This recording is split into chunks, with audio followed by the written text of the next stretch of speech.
Hello everyone, today we are going to discuss about one of the mysteries of the world, that is the structure of DNA. Today we are going to discuss about how DNA looks and what are the various components that form the structure of DNA. What is DNA? DNA is actually deoxyribonucleic acid. And nucleic acid, अब हम nucleic acid बोल रहे हैं तो nucleic acid है क्या? तो nucleic acid is actually heteropolymer of nucleotides.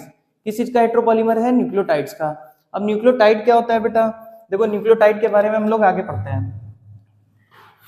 देखिए इस संसार में जितनी भी चीजें हैं वो आपका चाहे बाल का रंग हो, आप किस तरीके से सोचते हैं, आप कोई डिसऑर्डर से ग्रसित होंगे कि नहीं, आप फ्यूचर में जाएंगे तो आपको कैंसर होगा या नहीं, ये बहुत हद तक इस बात पर डिपेंड करता है कि आपका डीएनए का स्ट्रक्चर किस तरीके का है या आपका जो डीएनए है उसमें किस पैटर्न में जो बेसिस है वो लगे हुए हैं। तो आज हम लोग डीएनए की मिस्ट्रीज को सॉल्व करेंगे। देखिए ये 9th 10th और नीट में बहुत इंपॉर्टेंट टॉपिक है। इसके अलावा जेई में जो 12th क्लास है उसमें बोर्ड्स में के लिए भी बहुत इंपॉर्टेंट टॉपिक है स्ट्रक्चर ऑफ डीएनए मॉलिक्यूल। तो एक्चुअली में डीएनए में मैं बोलना क्या चाह रहा हूँ, what is the full form of DNA. हम लोग छोटी क्लास से पढ़ते हुए आ रहे हैं कि what is the full form of DNA. DNA क्या होता है बेटा? DNA is deoxyribonucleic acid. Deoxyribonucleic acid. Deoxyribonucleic acid क्या होता है? देखिए न्यूक्लिक एसिड एक चीज लगी है क्या? Nucleic acid. तो न्यूक्लिक एसिड के बारे में थोड़ा समझते हैं। और एक चीज और क्या लगी है? डीऑक्सीराइबो। ठीक है, तो हम लोग सबसे पहले एक हेडिंग लगाएंगे, दैट इज न्यूक्लिक एसिड। क्या लगाएंगे? Nucleic acid. अब बेटा ये जो न्यूक्लिक एसिड होता है, ये न्यूक्लिक एसिड होता क्या है? अब न्यूक्लिक एसिड के बारे में थोड़ा सा पढ़ते हैं। तो nucleic acid is actually a heteropolymer of nucleotide. What it is? Heteropolymer of nucleotide. What is heteropolymer? अब देखिए 3 चीजें लिखी हैं इसमें। हेट्रोपॉलीमर का मतलब एक पॉलीमर होगा, अलग अलग तरीके की। पॉलीमर क्या होता है? पॉलीमर का सिंपल मतलब होता है ऐसे करके एक के बाद एक रिपीटिंग यूनिट्स होती जाए, एक लंबी माला बन जाए, that will be called polymer. उसको क्या बोलते हैं? पॉलीमर। हेट्रोपॉलीमर का मतलब क्या हो जाएगा? एक ये जो माला हो इसमें व्हाइट कलर का मोती हो, फिर अगला जो मोती बनाए वो अगला मोती बेटा हम लोग इस तरीके का बनाए, फिर उसका अगला मोती हम कोई और तरीके का बनाए, that will be called heteropolymer. Heteropolymer का सिंपल से मतलब क्या है? अलग अलग तरीके के जो न्यूक्लियोटाइड है वो बेटा जुड़ते जाएंगे और उन सबके जुड़ने से क्या बनेगा? हमारा न्यूक्लिक एसिड बनेगा। क्या इतनी बात समझ में आ रही है? तो न्यूक्लिक एसिड क्या होता है? Nucleic acid is actually a heteropolymer of nucleotide. अब सर ये न्यूक्लियोटाइड आपने बोल तो दिया, अब ये न्यूक्लियोटाइड होता क्या है? तो न्यूक्लियोटाइड के बारे में थोड़ा सा हेडिंग लगाते हैं। ठीक है, nucleic acid is heteropolymer of nucleotide. और देखो न्यूक्लिक एसिड जो होता है in most of the organisms, हम इनके बारे में इतना पढ़ क्यों रहे हैं? In most of the organisms जो जेनेटिक मटेरियल होता है वो यही होता है। जेनेटिक मटेरियल का मतलब, जेनेटिक मटेरियल बेटा वो मटेरियल जिसकी वजह से हमें पता चलता है जो पेरेंट्स के कैरेक्टर है वो ऑफस्प्रिंग में जाते हैं। तो मोस्ट ऑफ दी जो स्पीशीज है उन सारी स्पीशीज में क्या होता है कि डीएनए यानी डीऑक्सीराइबोन्यूक्लिक एसिड या आरएनए राइबोन्यूक्लिक एसिड ये जेनेटिक मटेरियल की तरीके काम करता है। जेनेटिक मटेरियल का मतलब ये एक ऐसा सब्सटेंस है जो पेरेंट से ऑफस्प्रिंग में जाता है और जो ऑफस्प्रिंग के कैरेक्टर्स हैं वो इसी से डिफाइन होते हैं। ठीक है, इतनी बात समझ में आती है। अब हम लोग मेनली क्या पढ़ रहे हैं? मेनली हम लोग पढ़ना चाह रहे हैं कि न्यूक्लियोटाइड ना, न्यूक्लियोटाइड क्या होता है। देखिए न्यूक्लियोटाइड क्या होता है? न्यूक्लियोटाइड एक ऐसा केमिकल स्ट्रक्चर है जिस केमिकल स्ट्रक्चर में 3 कंपोनेंट होते हैं। मेनली 3 मेन कंपोनेंट क्या क्या होते हैं? सबसे पहले होते हैं बेटा नाइट्रोजनस बेसेस। क्या? Nitrogenous bases. दूसरा क्या होता है? दूसरा बेटा हमारे पास होता है sugars, that will be pentose sugar. क्या? Pentose sugar. Pentose sugar.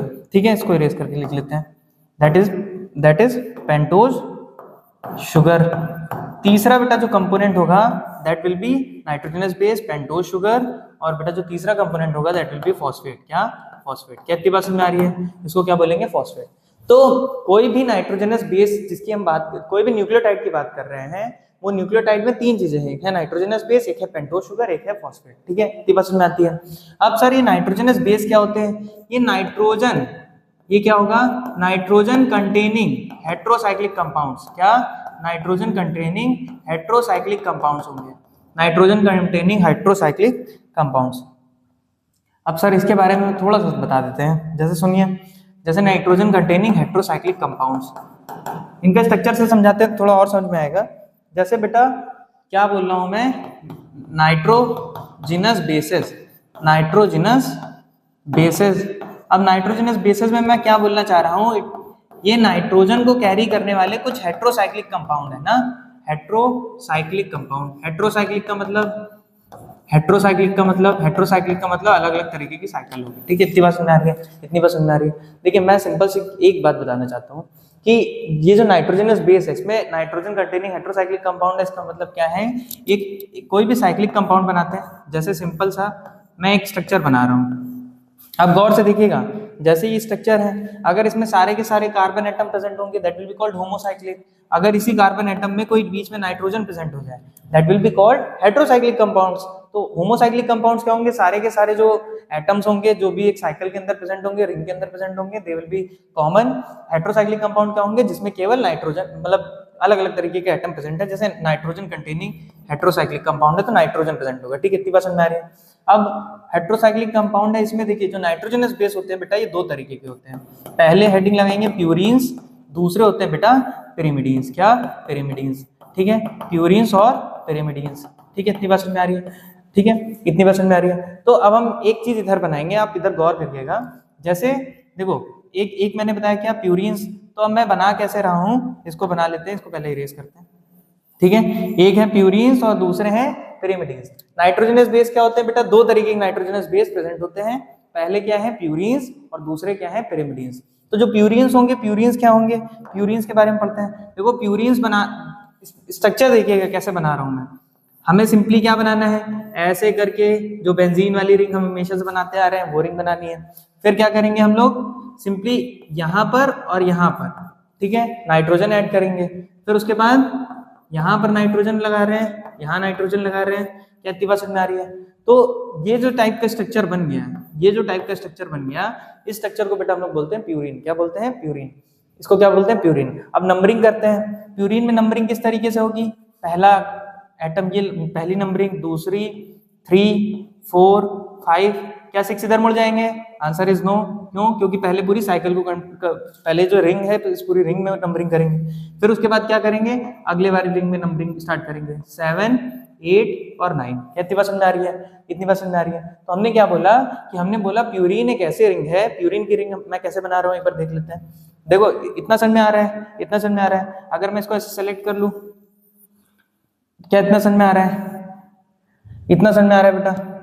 देखो नाइट्रोजनस बेस क्या बताया मैंने, नाइट्रोजनस बेस जो है ये क्या है बेटा, प्यूरिन है। क्या है हमारा, प्यूरिन। कैसे प्यूरिन बनाया एक बार फिर से देख लेते हैं। प्यूरिन बनाने के लिए हमने सिंपली क्या किया था, ऐसे करके पूरी बेंजीन वाली रिंग बनाई थी, यहाँ नाइट्रोजन लगाया, यहाँ नाइट्रोजन लगाया, फिर ऐसे करके ये नाइट्रोजन लगा दिया। क्या इतनी बात समझ में आ रही है, इतनी बात समझ में आ रही है। इसको क्या बोल रहे हैं, प्यूरिन। इसको क्या बोल रहे हैं, प्यूरिन। क्या इतनी बात समझ में आ रही है, ये क्या है, प्यूरिन, ठीक है। इतनी बात समझ में आ रही है। देखो इस हेडिंग में हम लोग प्यूरिन बताते हैं, ठीक है। ये क्या है हमारा, प्यूरिन, ठीक है। प्यूरिन के बारे में पढ़ते हैं, ठीक है।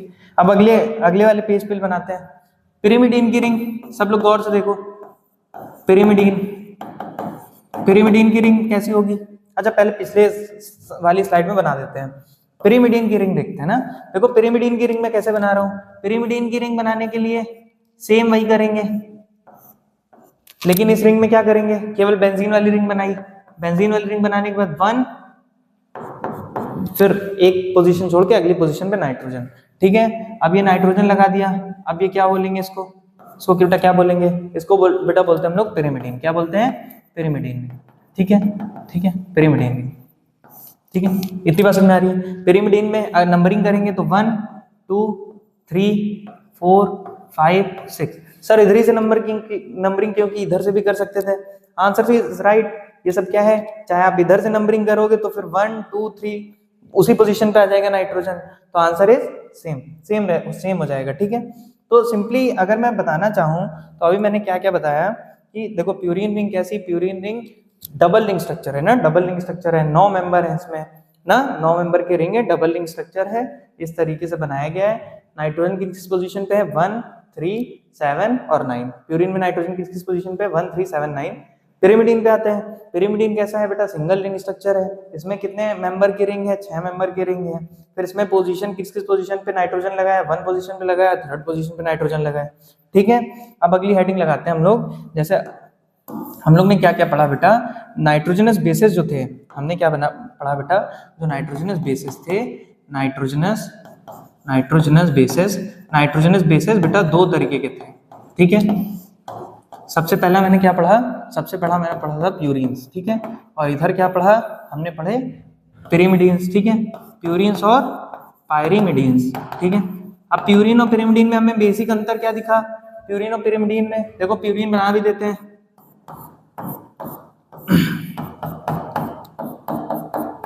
क्या यहाँ नाइट्रोजन लगा था, यहाँ नाइट्रोजन लगा था, ऐसे ऐसे ऐसे ऐसे, क्या यही था प्यूरिन, इसको बेटा क्या बोलते हैं, प्यूरिन, ठीक है, इतनी बात समझ में आ रही है। तो प्यूरिन में अगर मैं लिखूंगा तो कितने मेंबर का रिंग है, 9 मेंबर्ड रिंग, और इधर क्या हो जाएगा बेटा, इसमें आ जाते हैं पिरिमिडीन में, तो क्या पिरिमिडीन ऐसे बना है, यहाँ एक नाइट्रोजन लगा था, यहाँ एक नाइट्रोजन लगा था, फिर उसके बाद हमने एरोमेटिसिटी बना दी, that will be called pyrimidine ring, ये बेटा क्या है, पायरिमिडीन रिंग, ठीक है, पिरिमिडीन रिंग, इतनी बात समझ में आ रही है।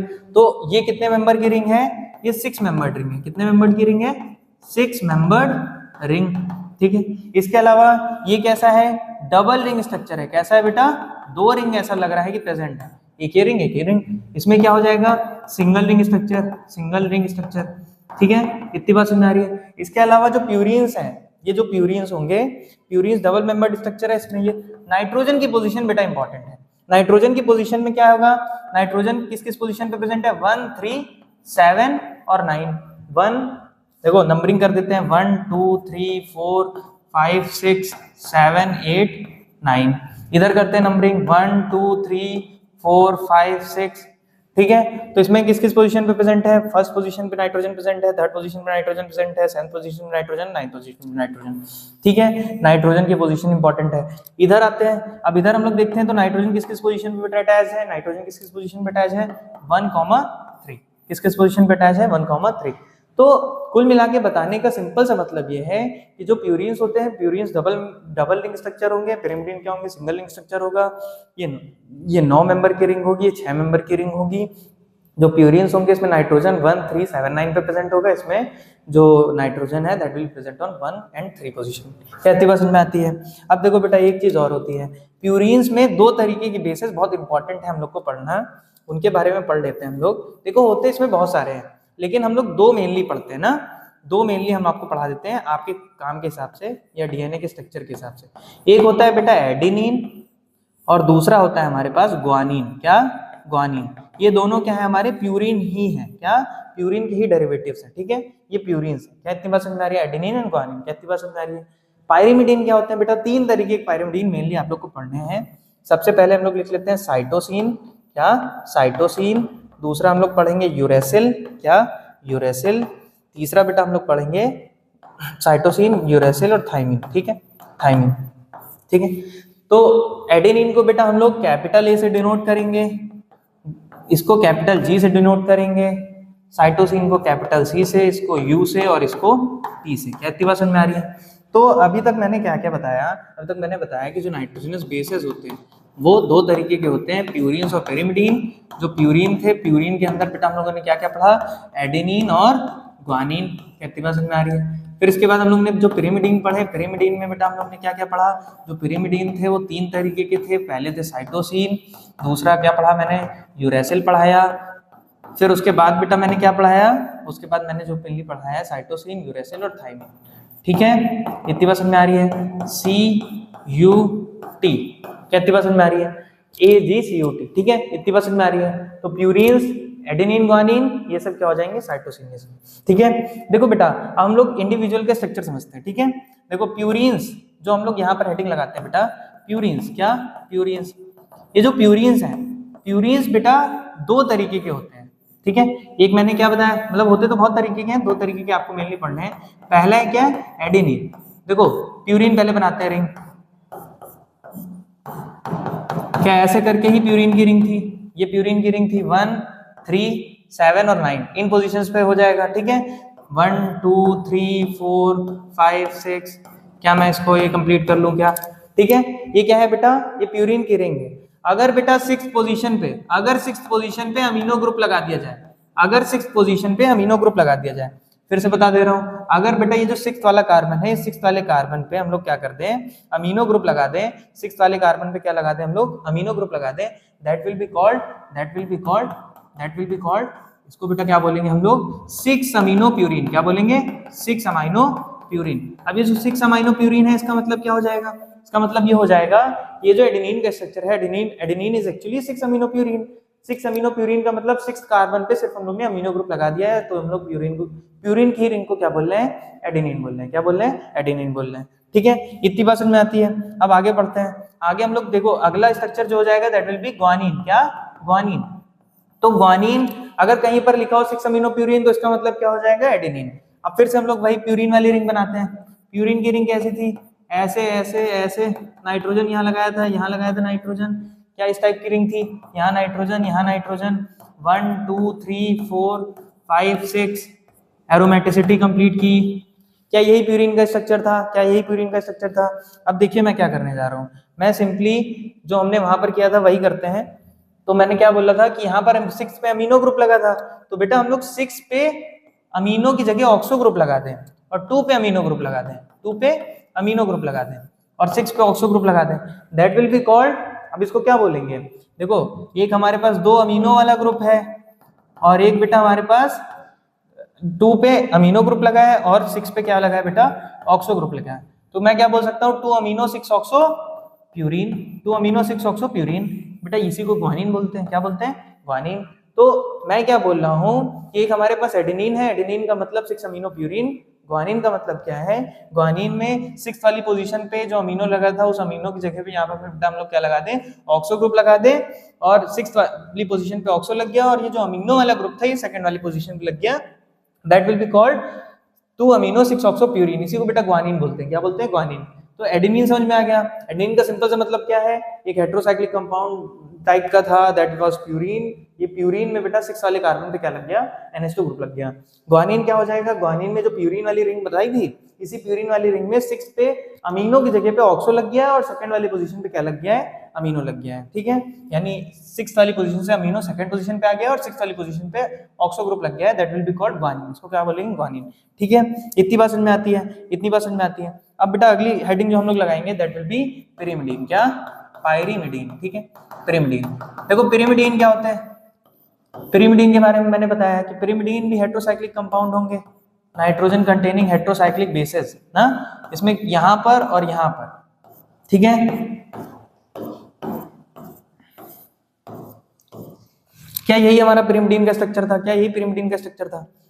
3 तरीके की बेटे चीजें बताई हैं हम लोगों ने। सबसे पहले मैंने एक चीज बताई है, सबसे पहले 3 तरीके के पिरिमिडीन बेसिस बताए थे। First was cytosine, second uracil, and third is thymine. क्या, थाइमिन। देखो बेटा सबसे पहले हम लोग स्टार्ट करते हैं यूरेसिल से। यूरेसिल से बताना इजी इसलिए है क्योंकि यूरेसिल थोड़ा इजी पड़ेगा आपको समझाने के लिए। देखो बेटा होगा क्या, जैसे मैंने क्या बोल रहा हूँ, जैसे ये जो पिरिमिडीन्स है, सबसे पहले क्या हो सकता है, यूरेसिल का स्ट्रक्चर समझते हैं। तो यूरेसिल क्या हो जाएगा बेटा, यूरेसिल में सिंपली हमने जो पिरिमिडीन रिंग बनाई, पिरिमिडीन रिंग बना ली, पिरिमिडीन रिंग बनाने के बाद इस टाइप की रिंग बन जाएगी। अब ये जो यूरेसिल है, इस यूरेसिल में क्या हो बेटा, 1 2 3 4 5 6, तो यहाँ पर बेटा हम लोग वो लगा दें ऑक्सो, 4 पे ऑक्सो लगा दें, 2,4 dioxo pyrimidine, dioxo pyrimidine, that is called बेटा, इसी क्या बोलते हैं हम लोग, 2,4 डाईऑक्सो पिरिमिडीन। इसी को बेटा क्या बोला जाता है, यूरेसिल बोला जाता है। क्या बोला जाता है, यूरेसिल। तो यूरेसिल क्या हो गया, इस पोजीशन पे ऑक्सो लगा दिया और इस पोजीशन पे ऑक्सो लगा दिया। Let me describe it with different colour.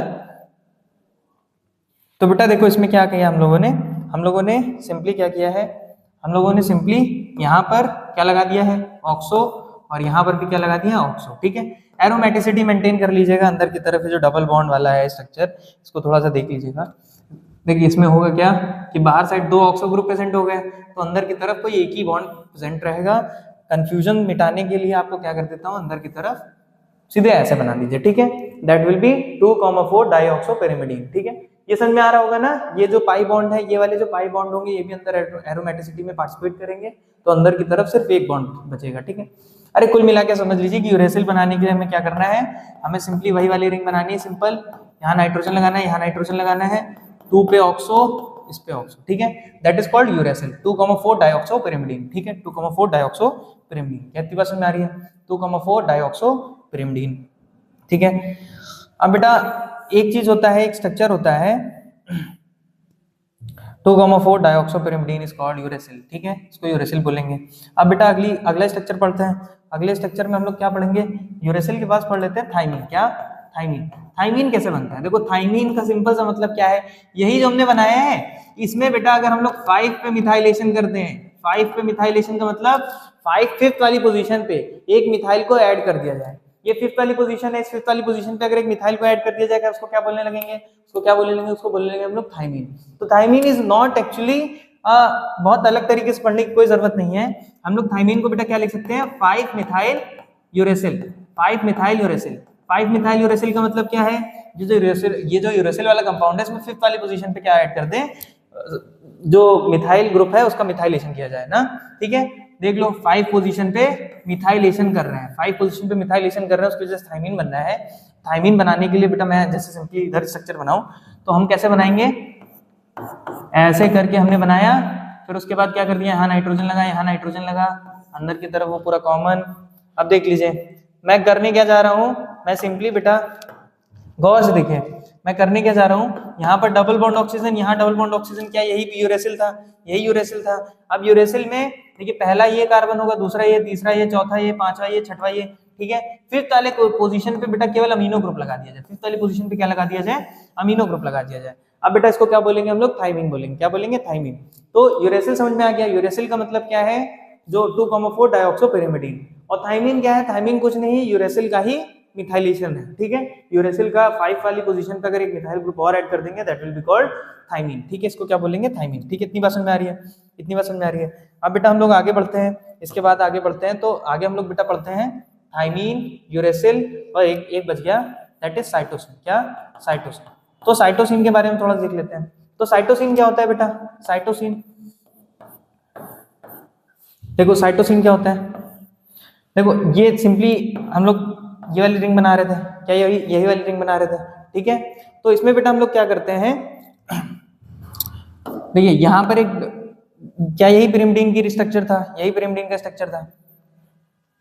अब बेटा इसमें हम लोग क्या कर देंगे, 2 पे ये 1 2 3 4 5 6, देखिए बेटा 2 पे हम लोग अमीनो ग्रुप लगा दें, ठीक है, और सॉरी 2 पे ऑक्सो ग्रुप लगा दें और 6 पे अमीनो ग्रुप लगा दें, ठीक है, ठीक है। इतनी बात समझ आ रही है? नहीं 2,4 था ना, तो 2,4 मतलब 4 पे अमीनो ग्रुप लगा दें और 2 पे ऑक्सो ग्रुप रहने दें, ठीक है, that will be called cytosine. देखिए साइटोसिन फिर से देख लीजिए, स्ट्रक्चर इजी हो जाएगा। देखिए साइटोसिन क्या बोल रहा हूं मैं, ऐसे करके बेटा रिंग बनाई, हेट्रोसाइक्लिक रिंग, यहाँ नाइट्रोजन, यहाँ नाइट्रोजन, 1 2 3 4 5 6, इतनी बात समझ में आ रही है? इतनी बात समझ में आ रही है? तो बेटा हम लोग सिंपली क्या करें, हम लोग सिंपली क्या करें, ये देखिए जैसे सिंपली सा क्या है,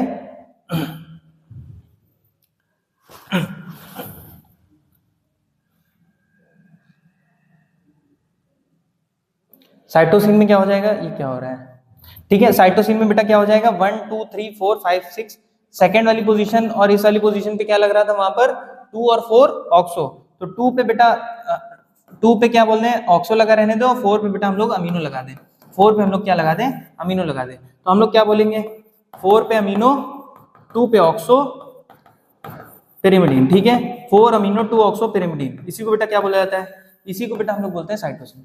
तो साइटोसिन का सिंपल सा मतलब क्या है, देखो हुआ कुछ नहीं है, हुआ बस कुछ नहीं है। अब देखिए अगले स्ट्रक्चर में हम लोग समझाते हैं, जैसे हुआ कुछ नहीं था।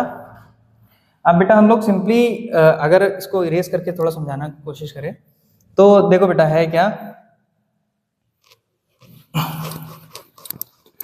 जो pyrimidine थे वो 3 तरीके के थे, यूरेसिल थे, साइटोसिन था और थाइमीन था। यूरेसिल, साइटोसिन और थाइमीन, अब तीनों के स्ट्रक्चर आप लोग मुझे बताएंगे। तो जो यूरेसिल था, यूरेसिल क्या था, 2,4 डाइऑक्सो pyrimidine, फिर उसके बाद हम लोग ने पढ़ा बेटा उसका मिथाइलेटेड वर्जन, तो उसको मिथाइलेशन करने से क्या बनता है, तो 2,4 डाइऑक्सो और फिर उसके बाद 5 पे मिथाइल, तो क्या बोलेंगे, 5 मिथाइल 2,4 डाइऑक्सो pyrimidine, उसी को 5 मिथाइल pyrimidine भी बोलते हैं, ठीक है। इतनी बात समझ में आ रही है? उसके बाद साइटोसिन बनाना हुआ, तो साइटोसिन में हम लोग ने क्या किया, जो 2,4 डाइऑक्सो था, तो बेटा हम लोग ने 2,4 पे 4 वाली पोजीशन पे ऑक्सो की जगह पे अमीनो लगा दिया, that will be called cytosine. तो सिंपली हम क्या बोल रहे हैं, मैंने जो बोला बेटा सिंपली मैं क्या बोल रहा हूँ, जो पायरिमिडीन है, पिरिमिडीन 3 तरीके के हैं। कौन कौन से? यूरेसिल, फिर थाइमीन, फिर यूरेसिल से इधर लिख लेते हैं साइटोसिन। ठीक है, इतनी बात समझ में आ रही है? यूरेसिल में बेटा मैंने क्या बोला, यूरेसिल में क्या बोला कि यहाँ पर नाइट्रोजन लगा है, यहाँ पर नाइट्रोजन लगा है, 2 और 4 पे ऑक्सो ग्रुप लगा दिया, that will be called uracil. इसको क्या बोलेंगे? यूरेसिल। ठीक है, 1 2 3 4 5 6, ठीक है, 2,4 डाइऑक्सो पिरिमिडीन। ठीक है, इतनी बात समझ में आ रही है? अब बेटा देखो, ये 2,4 डाइऑक्सो पिरिमिडीन समझ में आ गया। अब साइटोसिन क्या होता है बेटा? साइटोसिन में हमने क्या बोला, जो 4th पोजीशन है, 4th पोजीशन पे एमाइनेशन करना है ना, 4 पे एमाइनेशन। अगर 4 पे एमाइनेशन कर देंगे तो क्या बन जाएगा, जल्दी से बताओ। 4 पे अगर बेटा एमाइनेशन करेंगे तो क्या बन जाएगा, ये नाइट्रोजन लगा, ये नाइट्रोजन लगा है, 4 पे ऑक्सो की जगह पे केवल एक अमीनो ग्रुप लग जाए और यहाँ पर ऑक्सो लगा रहे, तो इसको बेटा क्या बोलेंगे? देखो 1 2 3 4 5 6, तो ये क्या हो जाएगा बेटा, इसको क्या बोलेंगे? अच्छा, पहले अमीनो आएगा, पहले ऑक्सो आएगा, पहले अमीनो आएगा, तो क्या लिखेंगे? 4 अमीनो 2 ऑक्सो पिरिमिडीन। ठीक है, 4 अमीनो 2 ऑक्सो पिरिमिडीन, बेटा इसी को क्या बोलते हैं? साइटोसिन बोलते हैं। ठीक है, साइटोसिन। यूरेसिल समझ में आ गया? अब यूरेसिल से बेटा हम लोग अगर 5 वाली पोजीशन पे मिथाइलेशन कर लें, क्या 5 पोजीशन पे मिथाइलेशन, तो ये 5th वाला जो कार्बन है, इस 5th वाले कार्बन पे भी क्या हो जाएगा, जल्दी से बताओ। 5th वाले कार्बन पे भी देखो नाइट्रोजन यहाँ लगा था, यहाँ लगा था नाइट्रोजन, 1 2 3 4 5 6, 5th वाली पोजीशन पे बेटा एक देखो 2,4 डाइऑक्सो तो चल ही रहा था। ठीक है, यहाँ पर बेटा एक मिथाइल ग्रुप लग जाए, इसको क्या बोलने लगेंगे बेटा? थाइमीन बोलने लगेंगे। तो इसको क्या बोला जा सकता है बेटा? 5 मिथाइल यूरेसिल। क्या बोलेंगे? 5 मिथाइल यूरेसिल। या इसको क्या बोल सकते हैं? 5 मिथाइल 2,4 डाइऑक्सो पायरिमिडीन। ठीक है, कितनी बात समझ में आ रही है? 2,4 डाइऑक्सो पिरिमिडीन, कितनी बात समझ में आ रही है? तो बेटा अभी तक हम लोग ने स्ट्रक्चर में क्या क्या पढ़ा है? अभी तक हम लोग ने सिंपली क्या पढ़ा है कि नाइट्रोजनस बेसेस 2 तरीके के होते हैं, प्यूरिन्स और पिरिमिडीन। प्यूरिन की रिंग कैसी होती है? डबल रिंग स्ट्रक्चर है। पिरिमिडीन कैसा? सिंगल रिंग स्ट्रक्चर है। ठीक है, ये 9 मेंबर्ड रिंग है, वो 6 मेंबर्ड रिंग है। इसमें 1 3 7 9 पे होता है, इसमें किस पे होता है? 1 और 3 पे। अच्छा, इसके लिए बेटा जो नाइट्रोजन की पोजीशन बताने के लिए मेरे पास एक बहुत अच्छी सी ट्रिक है, मतलब हमेशा से मैं सोचता हूँ, जैसे बेटा जितने भी ऑड प्लेसेस हैं, सारे ऑड प्लेसेस पे क्या लगाना है? ऑल ऑड प्लेसेस पे आर नाइट्रोजन एक्सेप्ट 5। ठीक है, 5।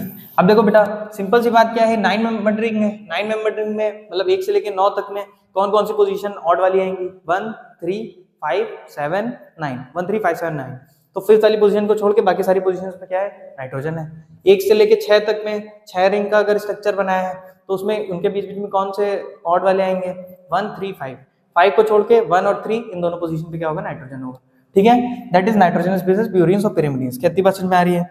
इतनी बात समझ में आ रही है। इसके बाद सर मैंने पढ़ाया कि जो प्यूरिन्स है, प्यूरिन्स में एडेनिन और ग्वानिन, जो प्यूरिन होगा उसमें एडेनिन में क्या होगा? 6 amino purine, that will be called adenine. फिर ग्वानिन क्या हो जाएगा बेटा? 6 पे जो अमीनो लगा है, 6 पे जो अमीनो की जगह ऑक्सो हो जाए और ये जो अमीनो हो सेकंड पोजीशन पे आ जाए, that will be called 2 amino 6 oxo purine. ठीक है, फिर इसके बाद हम लोगों ने पढ़ा पिरिमिडीन। पिरिमिडीन में क्या हो जाएगा? साइटोसिन, यूरेसिल और थाइमिन। ठीक है, साइटोसिन, यूरेसिल और थाइमिन। जो यूरेसिल था, यूरेसिल में क्या बोला? 2,4 डाइऑक्सो पिरिमिडीन। फिर उससे क्या बोला? 4th वाली पोजीशन पे अगर बेटा अमीनो ग्रुप लग जाएगा, दैट विल बी कॉल्ड, मतलब ऑक्सो की जगह अमीनो ग्रुप लग जाएगा, that will be called cytosine. अगर इसका 5 प्राइम पे मिथाइलेशन हो जाए, 5 वाली पोजीशन पे मिथाइलेशन हो जाएगा, that will be called thymine. कितनी बात समझ में आ रही है? तो अभी तक हम लोगों ने क्या पढ़े? जो नाइट्रोजनस बेसेस हैं 2 तरीके के, प्यूरिन और पिरिमिडीन। प्यूरिन में एडेनिन ग्वानिन, पिरिमिडीन में क्या पढ़ा? साइटोसिन, यूरेसिल और थाइमिन। ठीक है, इतनी बात समझ में आ रही है? अब बेटा हम लोग अगला स्ट्रक्चर देखते हैं थोड़ा सा। अब बेटा हम लोग अगले स्ट्रक्चर थोड़ा सा देखते हैं। ठीक है, अब बेटा हम लोग अगला स्ट्रक्चर थोड़ा सा देखते हैं। देखो मैंने क्या बोला बेटा, एक तो नाइट्रोजनस बेस हो गया था, अभी मैंने क्या पढ़ा था? Nucleic acid is heteropolymer of nucleotide. तो न्यूक्लियोटाइड के अंदर और बाकी सारी चीजें क्या थी? न्यूक्लियोटाइड के अंदर बेटा एक क्या चीज थी? न्यूक्लियोटाइड के अंदर एक तो नाइट्रोजनस बेसेस थे, नाइट्रोजन बेसेस में बता दिया। फिर बेटा दूसरी थी हमारी पेंटोज शुगर। क्या थी? Pentose sugar. देखो पेंटोज शुगर क्या होती है, pentose sugar is actually monosaccharide. जब आपने मोनोसेक्राइड पढ़ा होगा तो देखो कार्बोहाइड्रेट्स क्या होते हैं, कार्बोहाइड्रेट्स में आप लोग को बताया गया होगा मोनोसेक्राइड क्या होते हैं, ओलिगोसेक्राइड होते हैं, पॉलीसेक्राइड होते हैं। जो मोनोसेक्राइड होते हैं उनका बेटा फर्दर क्लासिफिकेशन किया जाता है on the basis of number of carbon. ठीक है, कितने नंबर ऑफ कार्बन प्रेजेंट है। पेंटोज शुगर का मतलब क्या है, 5 कार्बन एटम प्रेजेंट है। ठीक है, 5 कार्बन एटम की मोनोसेक्राइड है। क्या, 5 कार्बन एटम की मोनोसेक्राइड है। ठीक है, 5 कार्बन एटम की मोनोसेक्राइड कौन कौन सी होती हैं बेटा, दो इंपॉर्टेंट मोनोसेक्राइड्स हैं जिनके बारे में हम लोग को बताना है। First is ribose. क्या, राइबोस। राइबोस क्या होता है बेटा, राइबोस का स्ट्रक्चर समझते हैं। राइबोस का स्ट्रक्चर बनाने के लिए हम लोग सिंपली क्या बनाते हैं, फ्यूरन रिंग। क्या, फ्यूरन रिंग। अब इसके बाद हम लोग क्या करेंगे, ये फर्स्ट पोजीशन हो गई, ये सेकंड पोजीशन हो गई, थर्ड कार्बन, चौथा कार्बन, 5 कार्बन की सर शुगर बताई थी तो 5 वाला कार्बन ये हो जाएगा। ठीक है, इतनी बात समझ में आ रही है। अब देखिए फर्स्ट वाले पोजीशन पे OH, ठीक है, फिर इस वाली पोजीशन पे OH और H, इस वाली पोजीशन पे भी OH और H। बेटा that is the structure of ribose. ये क्या है, राइबोस है। ठीक है, राइबोस। ठीक है, अब सर राइबोस के बारे में बता दिया, एक इसकी डीऑक्सी फॉर्म भी तो होगी। इसकी डीऑक्सी फॉर्म क्या हो जाएगी बेटा, जो सेकंड वाला जो ये कार्बन है ये बहुत इंपॉर्टेंट है। देखो first carbon, second carbon, third carbon, fourth carbon, fifth carbon. First carbon पे OHS लगा है, सेकंड कार्बन पे भी OHS लगा है, थर्ड पे भी OHS, फोर्थ पे क्या लगा है बेटा, CH2OH और H। ठीक है, जो सेकंड वाला कार्बन है, सेकंड वाला कार्बन इट इज स्पेशल। क्यों, क्योंकि बेटा ये जो सेकंड वाला कार्बन है जब इसमें ऑक्सीजन को हटा दिया जाता है, ऑक्सीजन हट जाएगा मान लो, अगर बेटा ऑक्सीजन हटा देंगे क्या इसी की डीऑक्सी फॉर्म हो जाएगी। इसकी डीऑक्सी फॉर्म कैसे बनेगी, इसकी डीऑक्सी फॉर्म क्या इस टाइप की बन जाएगी। क्या, गौर से देखिए सब जगह बनाया ये H, यहाँ पर बेटा OH की जगह केवल H बचे ना, तो that will be called deoxy form. क्या बोलेंगे, डीऑक्सी फॉर्म। ठीक है, CH2OH, यहाँ क्या हो जाएगा H। ठीक है, इतनी बात समझ में आ रही है। एक बार फिर से देख लीजिए चाहे तो। सिंपली क्या बोल रहा हूँ मैं, सिंपली बेटा मैंने क्या बोला, मैंने ये बोला कि जैसे हमने राइबोस का स्ट्रक्चर बनाया है, जैसे हमने राइबोस का स्ट्रक्चर बनाया है, सेम उसी तरीके से डीऑक्सी राइबोस का भी स्ट्रक्चर होगा, उसी की डीऑक्सी फॉर्म है। तो सिंपली हम क्या कर देंगे, सेकंड वाली पोजीशन पे जो ऑक्सो ग्रुप लगा था, मतलब एक एक्स्ट्रा ऑक्सीजन लगा था, दैट उस एक्स्ट्रा ऑक्सीजन को बेटा क्या कर देंगे, हटा देंगे, उस एक्स्ट्रा ऑक्सीजन को हटा देंगे, तो दैट विल बी कॉल्ड, यहाँ पर HH लग जाएगा, इसको बेटा क्या बोलने लगेंगे हम लोग, इसको हम लोग बेटा क्या बोलने लगेंगे, ये डीऑक्सी राइबोस हो जाएगी। क्या हो जाएगी, डीऑक्सी राइबोस। कितनी बात समझ में आ रही है। राइबोस और डीऑक्सी राइबोस में सिर्फ किस पोजीशन पे अंतर है, 1 2 3 4 और ये 5, केवल सेकंड पोजीशन पे जो OH ग्रुप लगा था उस सेकंड पोजीशन पे OH ग्रुप की जगह क्या हो गया है, ऑक्सीजन निकल गया है, ऑक्सीजन हटा दिया गया है। तो ये इसकी डीऑक्सी फॉर्म है और ये इसकी राइबोस फॉर्म है। तो इसको क्या बोलते हैं बेटा, राइबोस शुगर, और ये क्या हो जाएगा, डीऑक्सी राइबोस शुगर। ऑक्सी और डीऑक्सी राइबोस शुगर में क्या फर्क हो जाएगा, अच्छा एक बात बताओ, जो राइबोस शुगर है, राइबोस शुगर के पास देखो, जो डीऑक्सी राइबोस शुगर है उसके पास एक और ये एक OH, इसके पास कम OH खाली होंगे एज कंपेयर टू वो, मतलब देखिए पूरा स्ट्रक्चर तो सेम है तो उसमें कोई दिक्कत नहीं है, लेकिन जो सेकंड वाली पोजीशन है, इस सेकंड पोजीशन पे इस वाले जो राइबोस का स्ट्रक्चर है इसमें सेकंड पोजीशन पे OH ग्रुप अटैच है और इसमें सेकंड पोजीशन पे H ग्रुप अटैच है, केवल यही अंतर है। अब मैं एक चीज पूछता हूँ कि इन दोनों में से कौन ज्यादा स्टेबल होगा या कौन ज्यादा रिएक्टिव होगा, अब ये बताएंगे। देखिए जिसके पास फ्री OH ग्रुप होगा वो ज्यादा रिएक्टिव होगा, तो इसीलिए क्या है कि डीऑक्सी राइबोस और जो राइबोस स्ट्रक्चर होगा इन दोनों में से ज्यादा रिएक्टिव कौन है बेटा, राइबोस होगा, ज्यादा रिएक्टिव होगा as compare to deoxyribose. क्यों, क्योंकि उसके पास एक एक्स्ट्रा O ग्रुप है या एक एक्स्ट्रा OH ग्रुप है जिसकी वजह से, जिसके थ्रू वो क्या कर सकता है, रिएक्शन दे सकता है। इसलिए मैं बोलूं अगर deoxyribose is more stable sugar than ribose sugar तो इसमें कोई दिक्कत वाली बात नहीं है, deoxyribose sugar is more stable than ribose sugar. इसीलिए जब भी इवोल्यूशन हुआ है, इवोल्यूशन में बेटा पहले राइबोस शुगर आई होगी, बाद में डीऑक्सी राइबोस शुगर आई होगी। पहले राइबो न्यूक्लिक एसिड आया होगा, बाद में बेटा डीऑक्सी राइबो न्यूक्लिक एसिड आया। मतलब जो बहुत प्रिमिटिव टाइप के ऑर्गेनिजम्स होंगे उनमें जो जेनेटिक मटेरियल रहा होगा वो बेटा राइबो न्यूक्लिक एसिड रहा होगा as compare to deoxyribonucleic acid. क्यों, क्योंकि पहले उसकी राइबोस फॉर्म बनी होगी, बाद में उसकी डीऑक्सी राइबोस फॉर्म बनी होगी। इवोल्यूशन के प्रोसेस में हम बेटर हो गए हैं, तो इवोल्यूशन के प्रोसेस में जो जेनेटिक मटेरियल था वो हमारा आरएनए की जगह क्या हो गया है, डीएनए हो गया है। इतनी बात समझ में आती है। तो राइबोस शुगर के बारे में थोड़ा थोड़ा समझ में आ गया, राइबोस शुगर के बारे में थोड़ा थोड़ा समझ में आ गया। अब बेटा अगला स्ट्रक्चर हम लोग लिखते हैं, राइबोस शुगर के बारे में थोड़ा थोड़ा समझ में आ गया। अब बेटा हम लोग लिखते हैं फॉस्फेट। 3 कंपोनेंट थे ना उसमें, न्यूक्लियोटाइड में क्या था, पेंटोज शुगर था, नाइट्रोजनस बेस था और फॉस्फेट था। ठीक है, अब देखो फॉस्फेट का स्ट्रक्चर कैसा होगा, देखो फॉस्फेट फॉस्फोरिक एसिड से आया है, H3PO4, तो H3PO4 का स्ट्रक्चर आप लोगों ने पढ़ा होगा कहीं ना कहीं, क्या इस टाइप का स्ट्रक्चर होता है, ठीक है। तो बेटा इसी से जब हम लोग सारे हाइड्रोजन हटा लेते हैं, जब इसकी हाइड्रोलिसिस हो जाती है तो बेटा मेनली बचता क्या है, इसको बेटा हम लोग क्या बोलते हैं, इसको बेटा बोलते हैं हम लोग फॉस्फेट। क्या बोलते हैं, फॉस्फेट। कितनी बात समझ में आ रही है, फॉस्फेट। तो फॉस्फेट समझ में आ गया। तो एक है फॉस्फेट, तीन चीजें बेटा हम लोगों ने पढ़ी हैं अभी तक। एक नाइट्रोजनस बेसिस पढ़े हैं, दूसरा हम लोगों ने क्या पढ़ा है, नाइट्रोजनस बेसिस, पेंटोज शुगर, और फिर तीसरा हम लोगों ने पढ़ा है फॉस्फेट। कितनी बात समझ में आ रही है। इतनी कहानी के साथ हम लोग कहानी को और आगे बढ़ाते हैं। अब अगली कहानी क्या हो जाएगी बेटा, how these are linked to form nucleotide. Nucleotide में एक्चुअली तो मैंने यही बताया था कि न्यूक्लियोटाइड इज अ, न्यूक्लियोटाइड एक ऐसा स्ट्रक्चर है जिसमें तीन रिंग्स आ रही हैं। सबसे पहली रिंग हम लोगों ने क्या पढ़ी, नाइट्रोजनस बेसिस, दूसरे क्या पढ़े, पेंटोज शुगर, और तीसरा हम लोगों ने क्या पढ़ा बेटा, तीसरा हम लोगों ने क्या पढ़ा, नाइट्रोजनस बेसिस, तीसरा हम लोगों ने फॉस्फेट पढ़ा, ठीक है। इतनी बात समझ में आ रही है। अब बेटा how these nucleotides are linked, देखो होता क्या है, अगर हम लोग सिंपली क्या बनाएं, अगर हम लोग बेटा सिंपली एक न्यूक्लियोटाइड बनाना चाहें, तो एक न्यूक्लियोटाइड के पास जो सबसे मेन चीज होगी दैट विल बी, मैंने क्या बना दी, ये कौन सी शुगर है, अभी मैं पूछता हूं,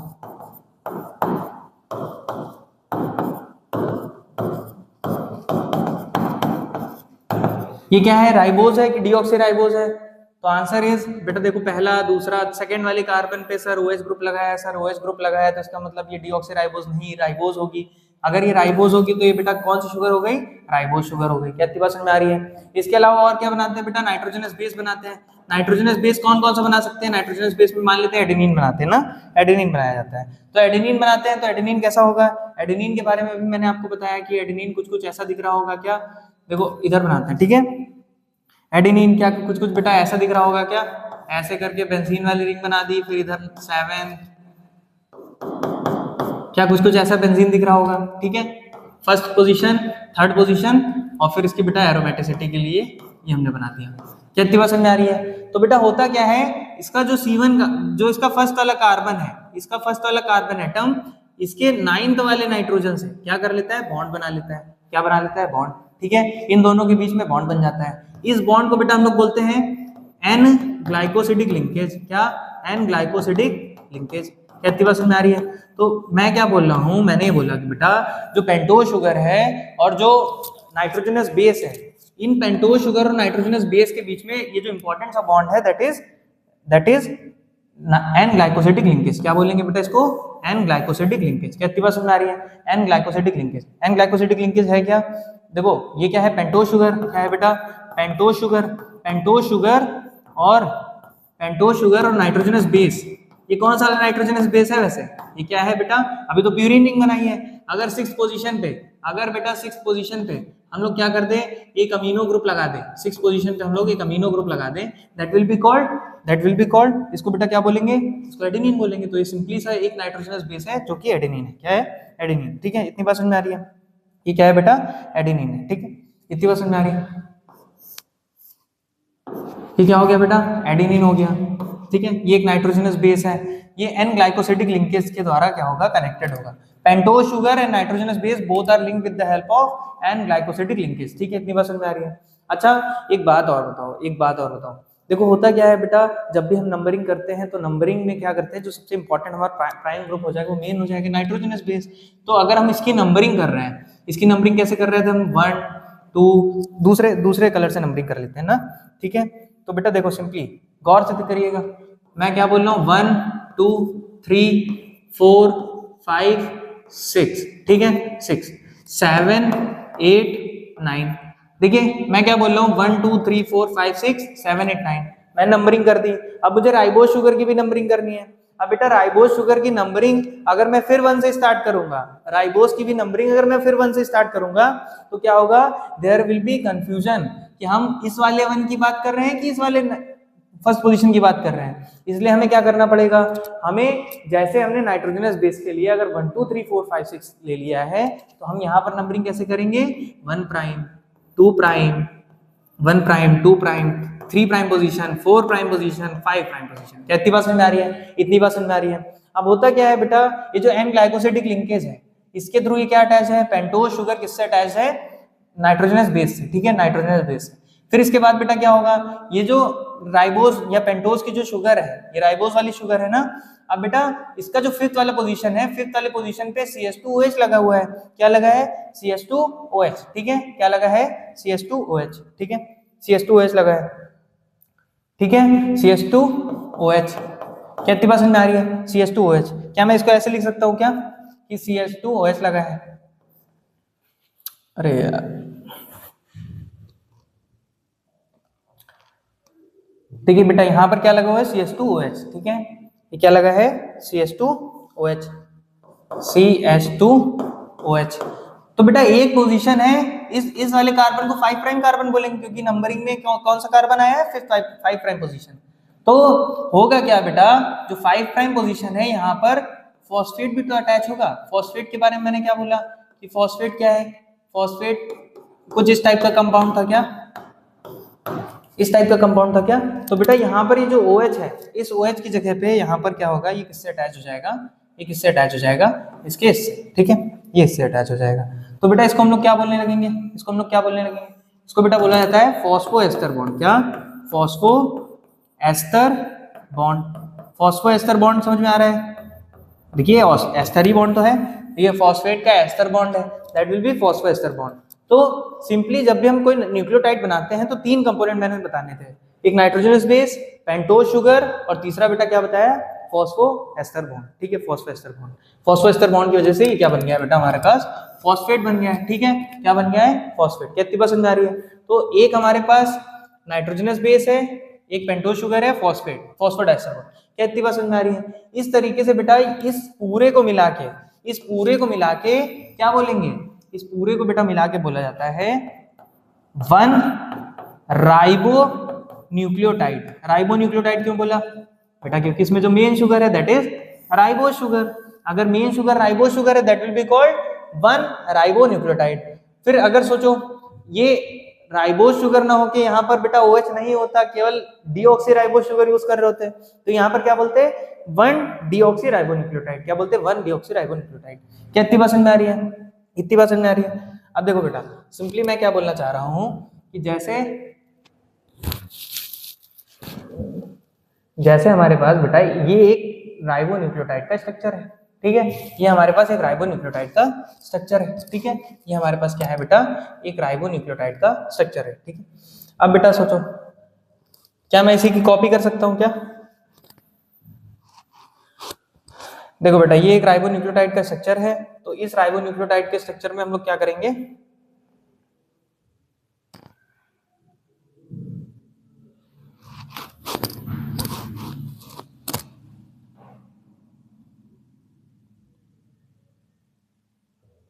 ठीक है, इतनी बात समझ में आ रही बेटा? ये क्या है? एक राइबो न्यूक्लियोटाइड का स्ट्रक्चर है।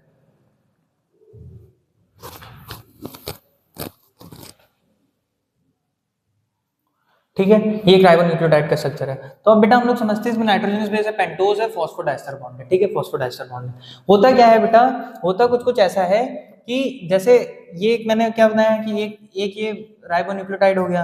अब बेटा ऐसे ही बहुत सारे राइबो न्यूक्लियोटाइड होंगे। अच्छा, राइबो न्यूक्लियोटाइड में एक चीज इंपॉर्टेंट है, एक चीज मैं बताना चाहता हूँ कि जो बेटा पेंटोज शुगर है, इसको गौर से देखो। अगर ये पेंटोज शुगर है, first prime position, second prime position, third prime position, fourth prime position, fifth prime position, क्या इसके फिफ्थ प्राइम पोजीशन से एक फॉस्फेट ग्रुप अटैच है, इसके 5 प्राइम पोजीशन से क्या एक ग्रुप अटैच है? फॉस्फेट ग्रुप अटैच है। तो बेटा इस वाले एंड को हम लोग क्या बोलते हैं?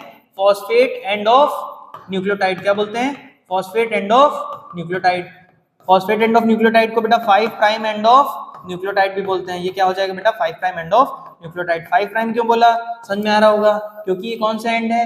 ये राइबो शुगर की 5 प्राइम पोजीशन पे लगने वाला फॉस्फेट ग्रुप है, इसी को फॉस्फेट एंड भी बोल सकते हैं, 5 प्राइम एंड ऑफ न्यूक्लियोटाइड भी बोल सकते हैं। दूसरा बेटा एक इंपॉर्टेंट ध्यान मैं इधर भी लेके जाना चाहूंगा आपका कि सिंपली बेटा क्या है, सिंपली मैं क्या बोलना चाह रहा हूं कि जैसे एक ये वाला पोजीशन भी तो है, इस पोजीशन पे बेटा क्या हो रहा है? देखो 3 वाले पोजीशन पे एक फ्री क्या है? हाइड्रोक्सिल ग्रुप है। तो बेटा इसको क्या बोलते हैं हम लोग? 3 प्राइम एंड ऑफ न्यूक्लियोटाइड। क्या बोलते हैं? 3 प्राइम एंड ऑफ न्यूक्लियोटाइड। ठीक है, इसी को बेटा और क्या बोल सकते हैं? Hydroxyl end of nucleotide. Hydroxyl end of nucleotide का मतलब यहाँ पर फ्री कौन सा ग्रुप है बेटा? ये फ्री, देखो बेटा एक फ्री फॉस्फेट ग्रुप है, एक फ्री क्या है? हाइड्रोक्सिल ग्रुप है।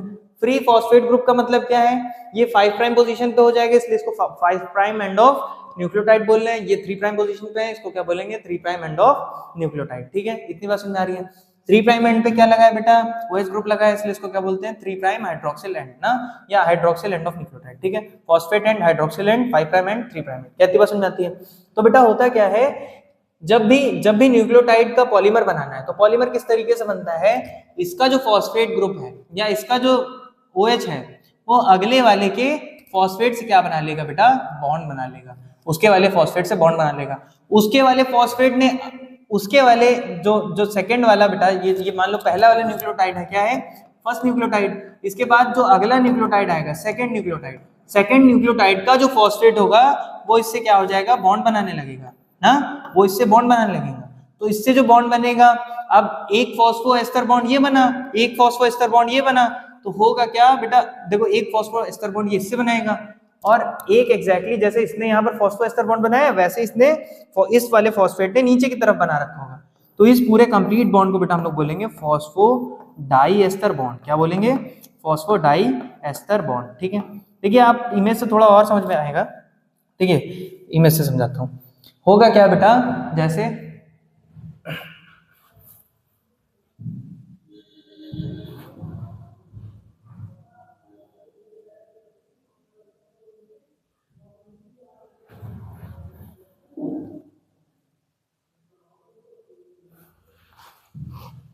देखो बेटा मैं बोलना क्या चाह रहा हूं, देखो बहुत गौर से देखो।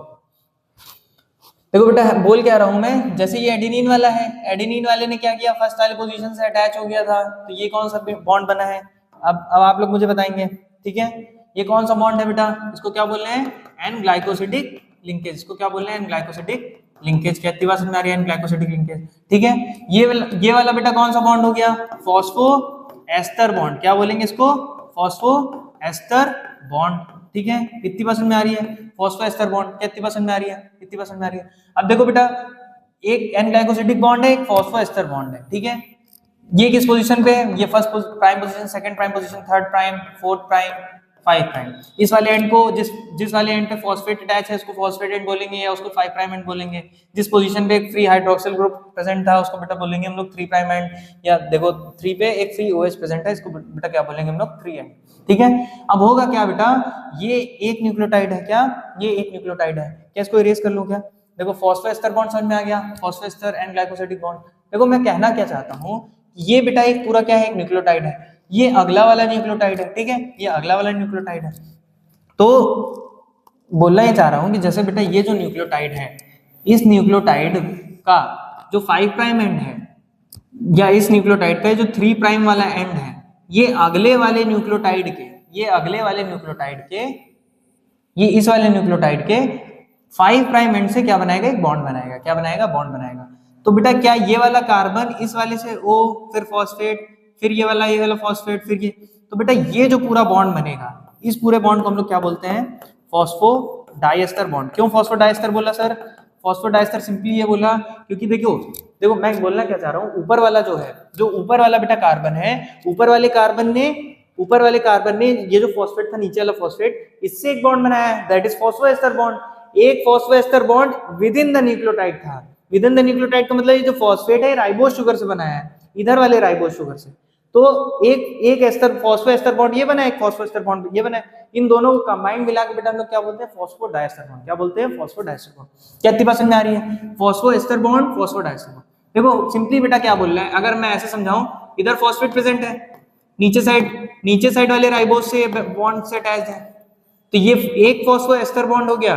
अगर ये ऊपर वाले भी किसी राइबोज वाले थर्ड वाले पोजीशन से अटैच हो जाएगा, that will be called second phosphodiester, मतलब फॉस्फोएस्टर बॉन्ड। इन दोनों को कंबाइंड मिला के बेटा क्या बोलेंगे, फॉस्फोडाईएस्टर बॉन्ड। ठीक है, फॉस्फोडाईएस्टर बॉन्ड। कितनी बात समझ में आ रही है, इतनी बात समझ में आ रही है। देखो एडेनिन था, एडेनिन का जो थर्ड, एडेनिन में जो शुगर लगी है, पेंटोज शुगर, उसका थर्ड वाला कार्बन के पास फ्री OH ग्रुप था, और अगले वाला जो ग्वानिन वाला बेस है, इसमें क्या था बेटा, ग्वानिन वाला न्यूक्लियोटाइड, इसमें क्या था, इसमें जो फ्री, मतलब इसका जो 5 प्राइम एंड था, उसने क्या किया, इससे रिएक्ट किया और एक एस्टर बॉन्ड बनाया, फॉस्फोएस्टर बॉन्ड। तो एक फॉस्फोएस्टर बॉन्ड ये बन गया, एक फॉस्फोएस्टर बॉन्ड ये बन गया, पूरा कंबाइंड तरीके से हम लोग क्या बोले, फॉस्फोडाईएस्टर बॉन्ड। अच्छा मैं एक चीज और पूछूं, तो बैकबोन और DNA कैसे दिखेगी, देखो बेटा हो क्या रहा है, वो कुछ ऐसा रहा है कि फॉस्फेट आया था, फॉस्फेट के एंड को क्या बोल रहे बेटा, फॉस्फेट था, फिर उससे शुगर अटैच थी, शुगर से कोई नाइट्रोजनस बेस अटैच था, क्या यही था, यही एक न्यूक्लियोटाइड था। अब अगला वाला क्या हो जाएगा बेटा, अगला वाला फिर फॉस्फेट प्रेजेंट होगा, उससे क्या अटैच होगी, शुगर अटैच होगी, फिर उससे बेटा क्या अटैच हो जाएगा, नाइट्रोजनस बेस अटैच हो जाएगा। फिर बेटा एक फॉस्फेट था, उससे एक शुगर अटैच थी, शुगर से एक बेटा फॉस्फेट अटैच था, उससे फिर शुगर अटैच थी, ये सारी शुगर्स अलग अलग तरीके के नाइट्रोजनस बेसेस से जुड़ती जा रही थी। कितनी बात समझ में आ रही है, ये नाइट्रोजनस बेस, ये नाइट्रोजनस बेस। तो बेटा जिस एंड पे फॉस्फेट ग्रुप अटैच है, इस वाले एंड को बेटा क्या बोलेंगे, 5 प्राइम एंड ना, इसको क्या बोलेंगे, 5 प्राइम एंड। अच्छा एक बात बताओ, क्या मैं ये बोल सकता हूं कि जो भी पॉलीमर बन रहा है वो कैसे बन रहा है, क्योंकि फॉस्फेट एंड 3 प्राइम एंड से क्या बना रहा है, बॉन्ड बना रहा है, फॉस्फोडाइस्टर बॉन्ड। तो सिंपली क्या मैं बोल सकता हूं, जो न्यूक्लिक एसिड का बैकबोन है that is formed by phosphate and ribose, phosphate and sugar. तो बेटा हो क्या रहा है, द बैकबोन ऑफ डीएनए और backbone of RNA, it is mainly formed due to sugar and phosphate ना। इधर चाहे तो आप देख सकते हैं, जैसे ये शुगर लगी है, फॉस्फेट लगा है, फिर फॉस्फेट शुगर। देखो इसका मतलब ये है कि ये जो पूरी बैकबोन बना रहे हैं, ये जो पूरी बेटा बैकबोन बनाई जा रही है, backbone is form with the help of, ये जो पूरी बैकबोन बन रही है, ये पूरी बैकबोन किससे मिलकर बनी है, शुगर और फॉस्फेट बैकबोन। क्या बोलूंगा मैं, शुगर फॉस्फेट बैकबोन, ठीक है, शुगर फॉस्फेट बैकबोन। कितनी बात समझ आ रही है, शुगर फॉस्फेट बैकबोन। इस शुगर फॉस्फेट की बैकबोन में नाइट्रोजनस बेसेस साइड की तरफ निकले हुए हैं। इन्हीं नाइट्रोजनस बेसेस, देखो इन्हीं नाइट्रोजनस बेसेस में एडेनिन भी हो सकता है, ग्वानिन भी हो सकता है, साइटोसिन भी हो सकता है, यूरेसिल भी, कुछ भी हो सकता है, ठीक है। तो सिंपली मैं क्या बोल रहा हूं, ये जो 5 प्राइम, जब भी कोई एक स्टैंड बनाएंगे, चाहे वो राइबोन्यूक्लिक एसिड का हो, चाहे वो डीऑक्सीराइबोन्यूक्लिक एसिड का हो, तो उस स्टैंड में बेटा क्या होगा, जैसे कोई भी स्टैंड बना रहे हैं, उस स्टैंड में ये जो पूरा बॉन्ड, जो पूरा ये बनाया है, जो पूरी बैकबोन बनाई है, बैकबोन में मेनली क्या होगा, एक एंड पे फॉस्फेट हमेशा रह जाएगा, और चाहे तो आप पीछे देख सकते हैं, एक एंड पे फॉस्फेट रह जाएगा, एक एंड पे शुगर रह जाएगा, शुगर पे बेटा 3 वाली पोजीशन पे हाइड्रोक्सिल ग्रुप लगा होगा, 3 वाली पोजीशन पे क्या लगा होगा, हाइड्रोक्सिल ग्रुप लगा होगा। तो इसको बेटा हम लोग क्या बोलेंगे, 3 प्राइम एंड, इसको क्या बोला जाएगा बेटा, 3 प्राइम एंड ऑफ स्टैंड, ठीक है, या 3 प्राइम एंड ऑफ न्यूक्लियोटाइड जो था ना, 3 prime stand end of stand. तो बेटा क्या मैं इसको ऐसे बोल सकता हूं कि एक एंड ऐसा है जहां पर फॉस्फेट फ्री है, एक एंड ऐसा है जहां पर फॉस्फेट फ्री है, और एक एंड बेटा ऐसा हो जाएगा जहां पर क्या फ्री है हमारा, OH, क्या OH। तो बेटा इसको क्या बोलेंगे, 3 प्राइम एंड ऑफ स्टैंड ना, 3 प्राइम एंड ऑफ स्टैंड। इसको क्या बोलेंगे, 5 प्राइम एंड, ठीक है, 5 प्राइम एंड, या इसी को फॉस्फेट एंड, इसको हाइड्रोक्सिल एंड। इसके अलावा बेटा बीच बीच में शुगर प्रेजेंट होगी, उन शुगर से क्या निकले होंगे, सारे नाइट्रोजनस बेसेस, जैसे एडेनिन निकला है, फिर बेटा ग्वानिन निकला है, फिर साइटोसिन निकला है, फिर थाइमिन निकला है, फिर ए टी टी जी। इस तरीके से हो सकता है कि बहुत सारे सीक्वेंसेस प्रेजेंट हो। तो सिंपली क्या है, मैंने बोला कि ये क्या है बेटा, एक न्यूक्लिक एसिड का स्टैंड है, ये एक न्यूक्लिक एसिड का स्टैंड है। इसकी बैकबोन कौन बना रहा है, फॉस्फेट और शुगर। वो किससे अटैच्ड होंगे, फॉस्फेट और शुगर। अच्छा ये यहाँ पर जो बॉन्ड बना होगा, ये कौन सा बॉन्ड होगा, इसी को बेटा फॉस्फोएस्टर बॉन्ड बोलेंगे, जो सबसे एकदम एंडिंग पे होगा ना, फॉस्फोएस्टर बॉन्ड, क्योंकि इसने एक ही फॉस्फेट बॉन्ड बनाया है। जो भी यहाँ पर बीच में जितने बॉन्ड्स प्रेजेंट होंगे, जैसे ये शुगर है, ये राइबोज शुगर है, इस राइबोज शुगर और इसके बीच में जो बॉन्ड बनेगा दैट विल बी कॉल्ड, उसको बेटा क्या बोलेंगे हम लोग, मेनली इसको इरेज कर देते हैं, ठीक है। इस यहाँ पर बेटा क्या होगा, यहाँ पर 2 बॉन्ड प्रेजेंट होंगे, ठीक है, यहाँ पर 2 फॉस्फेट के बॉन्ड प्रेजेंट है, ठीक है, ठीक है। यहाँ पर बेटा क्या प्रेजेंट होंगे, 2 फॉस्फेट के बॉन्ड प्रेजेंट होंगे, GATT। तो बेटा सिंपली कहने का मतलब है, एक 5 प्राइम एंड हो गया, एक 3 प्राइम एंड हो गया, उसके बीच में बहुत सारे, ये एक फॉस्फेट एंड होगा, एक हाइड्रोक्सिल एंड होगा, फॉस्फेट और शुगर से क्या बन रही होगी, इसकी बैकबोन बन रही होगी, और सारे नाइट्रोजनस बेसेस साइड साइड पे निकले होंगे। ये कोई भी न्यूक्लिक एसिड हो सकता है, ठीक है। अगर सोचो बेटा, ये जो इस टाइप का स्ट्रक्चर है that is called one stand of nucleic acid. अगर ये राइबोज शुगर और फॉस्फेट की बैकबोन से मिलकर बना है तो that will be called ribonucleic acid. उसको क्या बोलेंगे, राइबोन्यूक्लिक एसिड का स्टैंड। अगर बेटा इसकी जो बैकबोन होगी उसमें कौन सी शुगर प्रेजेंट होगी, डीऑक्सीराइबोज शुगर प्रेजेंट होगी, तो उसको हम लोग क्या बोलेंगे, जैसे अगर बेटा सिंपली ये क्या हो सकता है, डीऑक्सीराइबो न्यूक्लियोटाइड,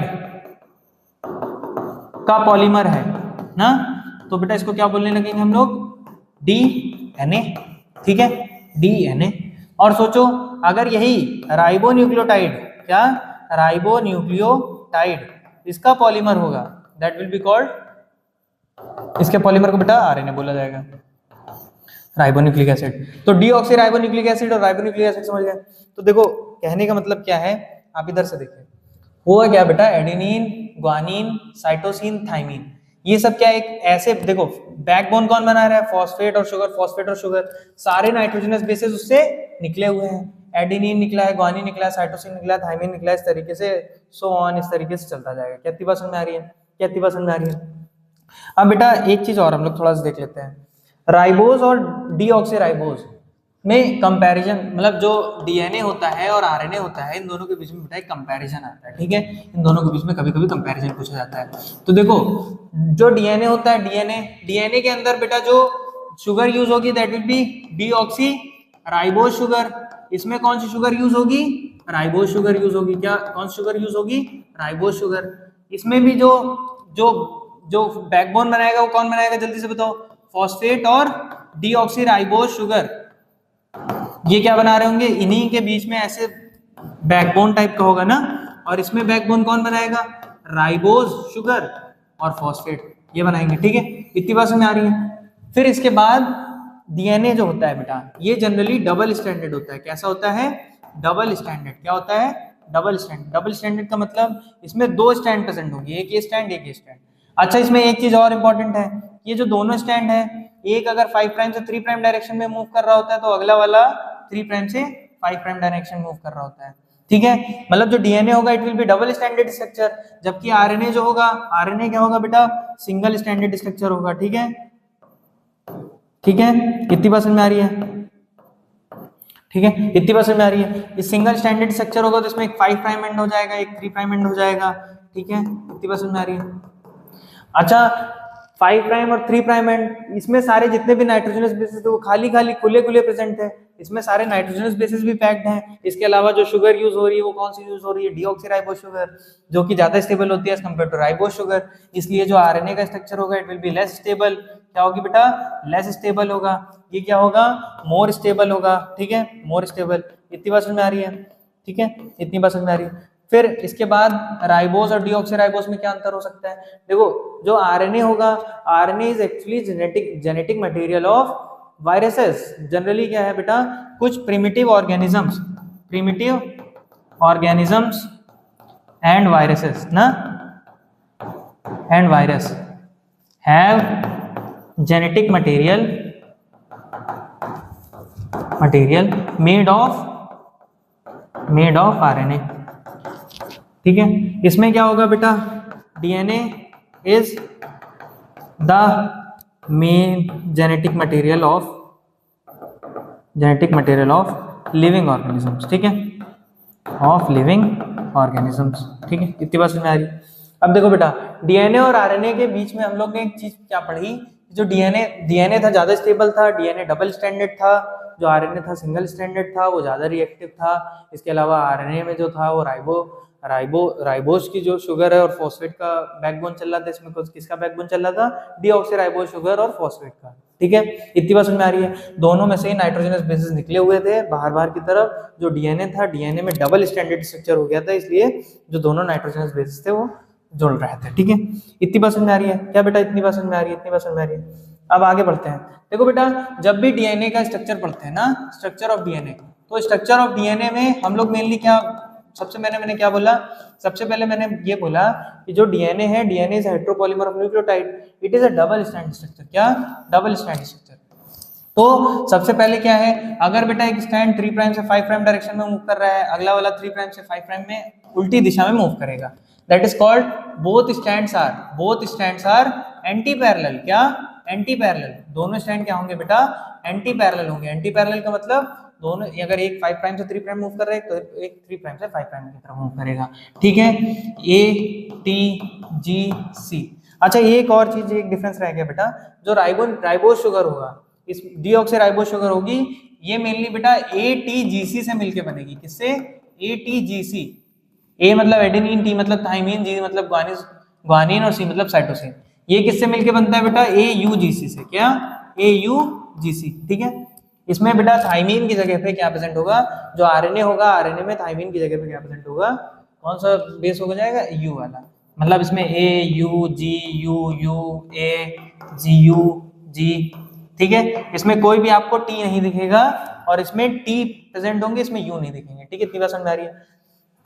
मैं क्या बोल रहा हूँ, in RNA thymine is replaced by uracil, ठीक है। In RNA thymine is replaced by uracil, ठीक है। इसमें AUGC हो जाएगा, इसमें ATGC हो जाएगा। कितनी बात समझ में आती है, इतनी बात समझ में आती है। तो ATGC A T T G G, ठीक है। इतनी बात समझ आ रही है। होता क्या है बेटा, ये दोनों स्टैंड ऐसे अगर एकदम जुड़े हुए हैं तो बेटा इन दोनों के बीच में, इन दोनों स्टैंड के बीच में जैसे बेस पेयरिंग होती है। क्या, बेस पेयरिंग होती है। बेस पेयरिंग का मतलब, बेस पेयरिंग का मतलब जैसे purine, purine always pairs with pyrimidine. क्या, पेयर्स विद पिरिमिडीन। मतलब क्या हो गया, इसमें देखो बेटा दो चीज मैंने बताई थी, प्यूरिन कौन कौन से थे, ए था और जी था। पिरिमिडीन कौन कौन से थे, साइटोसिन था और थाइमीन था। तो बेटा हमेशा एक प्यूरिन पिरिमिडीन से बाइंड करता है। अच्छा एक बात बताओ, प्यूरिन की रिंग कैसी बताई थी, प्यूरिन की रिंग क्या कुछ कुछ इस टाइप की बताई थी क्या, प्यूरिन की रिंग क्या कुछ कुछ इस टाइप की थी क्या। अगर प्यूरिन की रिंग बेटा ऐसे डबल रिंग वाला स्ट्रक्चर है, इसके अलावा जो पिरिमिडीन की रिंग थी वो ऐसी थी। तो अगर दो प्यूरिन प्यूरिन साथ साथ प्रेजेंट होंगे, अगर दो प्यूरिन प्यूरिन साथ साथ प्रेजेंट होंगे तो उसको हम लोग क्या बोलेंगे, तो उसकी वजह से। अच्छा इधर से देख लेते हैं, जैसे सिंपली बेटा मैं क्या बोल रहा हूं कि जैसे ये एक प्यूरिन है, ठीक है, ये एक प्यूरिन है, ठीक है, ये दूसरा प्यूरिन है, ठीक है। देखो मैं ऐसे बोल रहा हूं कि जैसे बेटा ये एक प्यूरिन है, ठीक है, ये एक प्यूरिन है और ये एक प्यूरिन है। अगर बेटा इनके इनके बीच में बेस पेयरिंग हो जाए, सोचो अगर इनके इनके बीच में बेस पेयरिंग हो जाए तो क्या होगा, इन दोनों के बीच में बेस पेयरिंग हुई, एक बार इनके इनके बीच में बेस पेयरिंग हुई, तो इनके इनके बीच का जो डिफरेंस हो, डिस्टेंस होगी, अगर मान लो ये x है तो ये जो इन दोनों के बीच की जो डिफरेंस होगी that will be greater then x। क्यों, क्योंकि दो भाई डबल रिंग स्ट्रक्चर साथ में रहेंगे तो 4 रिंग का की विड्थ हो जाएगी और इसकी वजह से 3 रिंग की विड्थ रहेगी। एक ऐसा भी हो सकता है दो प्यूरिन प्यूरिन साथ में हो जाए, दो पिरिमिडिन पिरिमिडिन साथ में हो जाए, तो उसकी वजह से क्या होगी, ये डिस्टेंस होगी वो छोटी हो जाएगी। तो इसकी वजह से क्या होगा बेटा, ऐसे करके डीएनए हो जाएगा ना, जहां पर प्यूरिन होगा वहां पर खुला रहेगा, जहां पिरिमिडिन रहेंगे वहां पिचका हो रहेगा, जहां ऐसा होगा इस टाइप से भी रहेगा। तो ऐसा तो होता नहीं है। इसका मतलब क्या है, always a purine binds with pyrimidine. इसका मतलब क्या है, अगर प्यूरिन हमेशा पिरिमिडिन से बाइंड करेगा तो दोनों स्टैंड के बीच की जो डिस्टेंस रहेगी वो क्या रहेगी बेटा, सेम रहेगी। इस स्टैंड में एडेनिन हमेशा किससे बाइंड करेगा, adenine always binds with thymine. तो ए और टी का हमेशा पेयर बन के चलेगा। तो एडेनिन क्या होगा बेटा, प्यूरिन होगा, थाइमिन क्या होगा, टी क्या होगा, पिरिमिडिन होगा। इन दोनों के बीच में जितनी डिस्टेंस होगी उतनी ही डिस्टेंस जी और सी के बीच में होगी, ठीक है, जी और सी के बीच में। क्यों, क्योंकि जी एक प्यूरिन है, डबल रिंग का स्ट्रक्चर, और जो फिर उसके बाद सी है इट इज सिंगल रिंग का स्ट्रक्चर, तो दैट विल बी पिरिमिडिन। तो जी और सी के बीच में कुल मिला के क्या होगा बेटा, A always binds with T, T always binds with A, G हमेशा सी के साथ रहेगा, सी हमेशा जी के साथ रहेगा, ए हमेशा टी के साथ रहेगा, ए टी। मतलब मैं बोलना क्या चाह रहा हूं बेटा, adenine always pairs with, adenine always pairs with thymine, ठीक है, टी। फिर इसके अलावा जी विद, अच्छा एक चीज और लिख लेते हैं, ए ऑलवेज क्या बोल रहा हूं, A always pairs with thymine with 2 hydrogen bonds. क्या, 2 हाइड्रोजन बॉन्ड इनके बीच में बेटा प्रेजेंट होंगे। क्या मैं 2 हाइड्रोजन बॉन्ड बना देता हूं, 2 हाइड्रोजन बॉन्ड बना देते हैं। तो बेटा यहाँ इसके और इसके बीच में 2 हाइड्रोजन बॉन्ड प्रेजेंट होंगे, ठीक है। कौन सा बॉन्ड है बेटा, ये H बॉन्ड है। क्या है, हाइड्रोजन बॉन्ड। कितनी बार समझ आ रही है, H बॉन्ड। कितनी बार समझ आ रही है, टी हमेशा ए से किससे 2 बॉन्ड से प्रेजेंट होगा, 2 हाइड्रोजन बॉन्ड प्रेजेंट हो गए। जहां जहां ए है वहां टी है, वहां पर 2 हाइड्रोजन बॉन्ड है, ठीक है। कितनी बार समझ में आ रही है, कितनी बार समझ में आ रही है, इतनी बार समझ में आ रही है। तो बेटा मैं बोलना क्या चाह रहा हूँ, टी टी ए, फिर यहाँ क्या हो जाएगा बेटा, सी कितनी बार समझ में आ रही है। ये सब कितने बॉन्ड से जुड़े होंगे, ये सब कितने बॉन्ड से जुड़े होंगे, ये सब बेटा जो जुड़े होंगे दो दो हाइड्रोजन बॉन्ड से, कितने, दो हाइड्रोजन बॉन्ड, ठीक है, दो हाइड्रोजन बॉन्ड, ठीक है।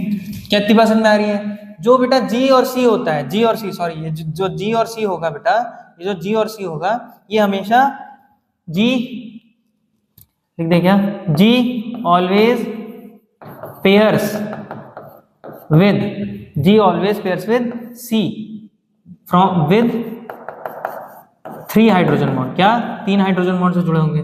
तो बेटा ये जो जी है और ये जो सी है, ठीक है, मान लो यहाँ पर जी आ जाएगा, तो ये हमेशा जितने भी बॉन्ड से जुड़े होंगे that will B 3 hydrogen bond, क्या, 3 हाइड्रोजन बॉन्ड। यहां पर अगर बनाया है तो एक ये बॉन्ड हो गया, दो ये बॉन्ड हो गया, तीन ये बॉन्ड हो गया। तो बेटा ये G always pairs with C with the help of 3 hydrogen bonds, क्या, कितने हाइड्रोजन बॉन्ड लगेंगे, 3 हाइड्रोजन बॉन्ड।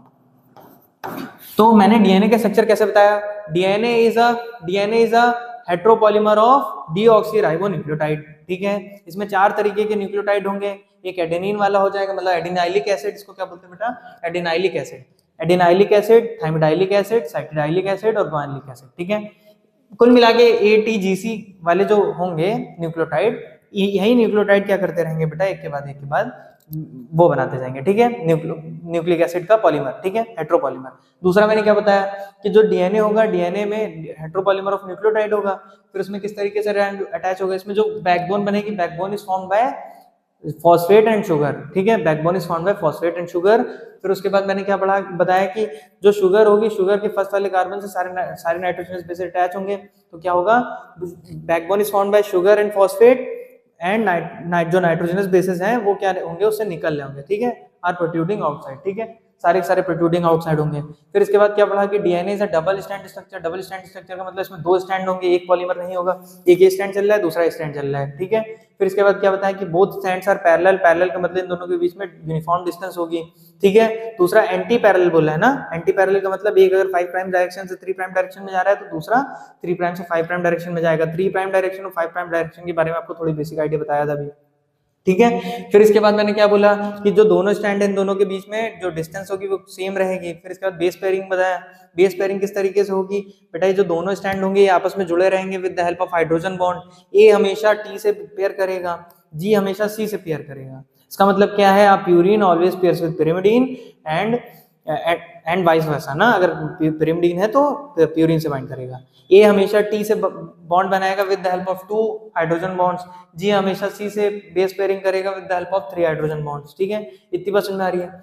ए और टी के बीच में 2 हाइड्रोजन बॉन्ड्स प्रेजेंट है, जी और सी के बीच में 3 हाइड्रोजन बॉन्ड्स प्रेजेंट है। क्या इतनी बात समझ में आ रही है, इतनी बात समझ में आ रही है, इतनी बात समझ में आ रही है। तो जी और सी के बीच में बेटा कितने बॉन्ड प्रेजेंट है, ठीक है, 3 हाइड्रोजन बॉन्ड, ठीक है। तो अब बेटा ये जो स्ट्रक्चर है ये लैडर टाइप का दिख रहा है, क्या लैडर टाइप का दिख रहा है, 2 स्टैंड जा रहे हैं, इन दोनों स्टैंड के बीच में इंसान चल सकता है। तो अगर मैं डीएनए को, अच्छा क्या सर ये डीएनए ऐसे खुला हुआ पड़ा रहता है, आंसर इज नो। डीएनए क्या होगा बेटा, डीएनए और ज्यादा फोल्ड होता है, क्या डीएनए की और ज्यादा फोल्डिंग होती है। ये जो डीएनए होता है आप लोगों ने देखा होगा, डीएनए को आप उसकी तरीके से इमेजिन कर सकते हैं जब आपने डीएनए वो क्या बोलते हैं कि जो पुराने जमाने में कुछ मूवीज में सीढ़ियां दिखाई जाती हैं जो इस तरीके से कर्व होती हैं, तो उनकी जो रेलिंग्स होती हैं, अगर उन रेलिंग्स को मैं इनके स्टैंड मान लूं, अगर उन रेलिंग्स को मैं स्टैंड मान लूं, तो क्या ये इस टाइप का हो सकता है, इस टाइप से पूरा ऐसे जाता जाएगा ना, तो इस टाइप से जो पूरा स्ट्रक्चर बनेगा that will be called DNA, उसको क्या बोलेंगे डीएनए। तो ठीक है, क्या इतनी बात समझ में आ रही है, डीएनए।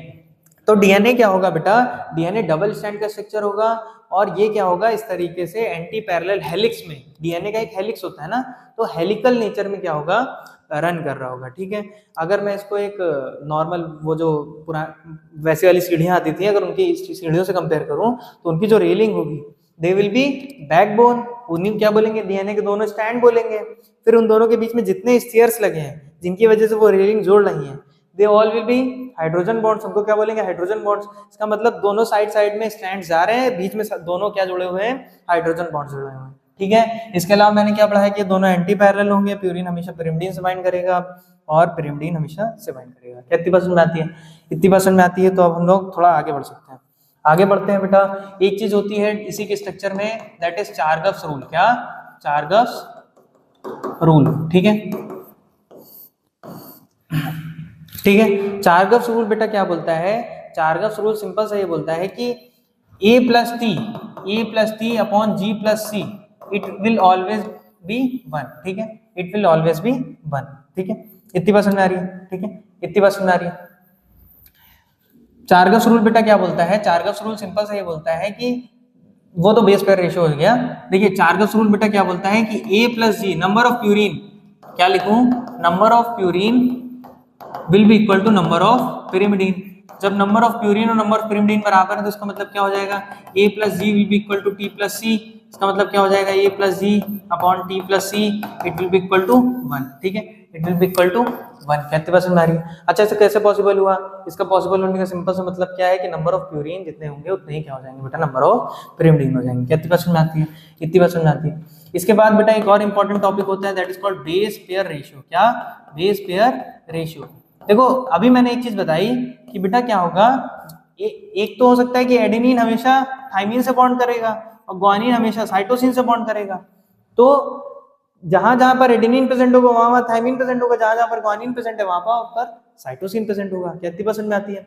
तो बेस पेयर रेशियो क्या होता है बेटा, देखो एटी हमेशा साथ में हो रहा है, जीसी हमेशा साथ में हो रहा है, तो इसको क्या बोलते हैं बेटा, ए प्लस टी, क्या, A plus T upon G plus C, that will be called base pair ratio. Base pair ratio तीन पॉसिबिलिटीज हो सकती हैं। सबसे पहली पॉसिबिलिटी हो बेस पेयर जो रेशियो हो, बेस पेयर रेशियो, अगर बेटा ये 1 है, अगर ये 1 है, अगर ये 1 है, बेस पेयर रेशियो अगर 1 है तो इसका मतलब क्या है, उस डीएनए में एटी भी है जीसी भी है। जितना एटी है, जितना एटी है उतना ही क्या है बेटा, जीसी है, ठीक है, उतना ही जीसी है।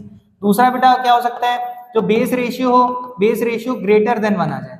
ग्रेटर देन 1 का मतलब क्या है, ग्रेटर देन 1 का मतलब क्या है, अच्छा इसकी ओवरऑल वैल्यू ग्रेटर देन 1 आ जाएगी, इसका मतलब क्या है, 80 रिच डीएनए, उसमें 80 का रीजन क्या हो जाएगा, A plus T will be greater than compare to G plus C. कितनी परसेंट आ रही है, 80 ज्यादा होगा GC कम होगा, इसको बेटा बोलते हैं 80 रिच डीएनए। क्या, 80 रिच डीएनए, एक ऐसा डीएनए जिसमें 80 के सीक्वेंसेस ज्यादा है as compare to GC, that will be called base ratio greater than 1। दूसरा क्या हो सकता है बेटा, बेस रेशियो जो हो, बेस रेशियो लेस देन 1 हो जाए, क्या हो जाए, बेस रेशियो लेस देन 1। अगर बेस रेशियो लेस देन 1 हो जाएगा तो क्या हो जाएगा बेटा, इसमें जो G प्लस सी होगा that will be greater then A plus T, ठीक है, A प्लस टी।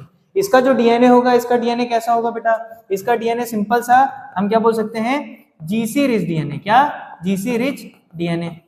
जो 80 रिच डीएनए होता है इट इज प्रेजेंट इन बेटा यूकैरियोट्स। क्या, यूकैरियोट्स। तो यूकैरियोट्स का जो बेस रेशियो होगा that will be greater than 1 और जीसी रिच डीएनए होगा दैट विल बी प्रोकैरियोट्स। क्या, प्रोकैरियोट्स।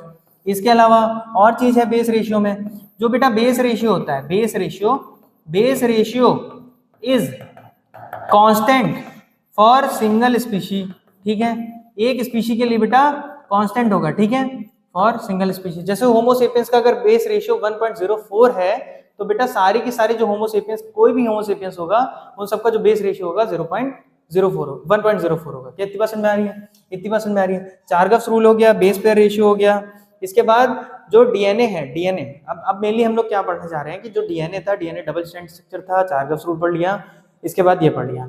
अब बेटा डीएनए का कंपैरिजन पूछा जाता है आरएनए से, तो आरएनए कंपैरिजन बता दिया, ठीक है, इतनी बात समझ में आ रही है। एक बार हम लोग जल्दी से देख लेते हैं क्या क्या है।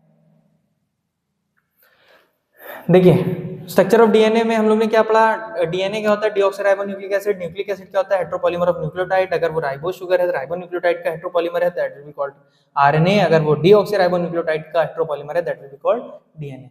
इसके बाद हम लोग ने न्यूक्लियोटाइड पढ़ा, न्यूक्लियोटाइड क्या होता है, nitrogenous base, pentose sugar, phosphate. फिर इसके बाद हम लोग ने पढ़ा कि नाइट्रोजनस बेस क्या होता है, ये नाइट्रोजन कंटेनिंग हाइड्रोसाइक्लिक कंपाउंड्स होते हैं, इसमें प्यूरिन और पिरिमिडीन का स्ट्रक्चर पढ़ा था।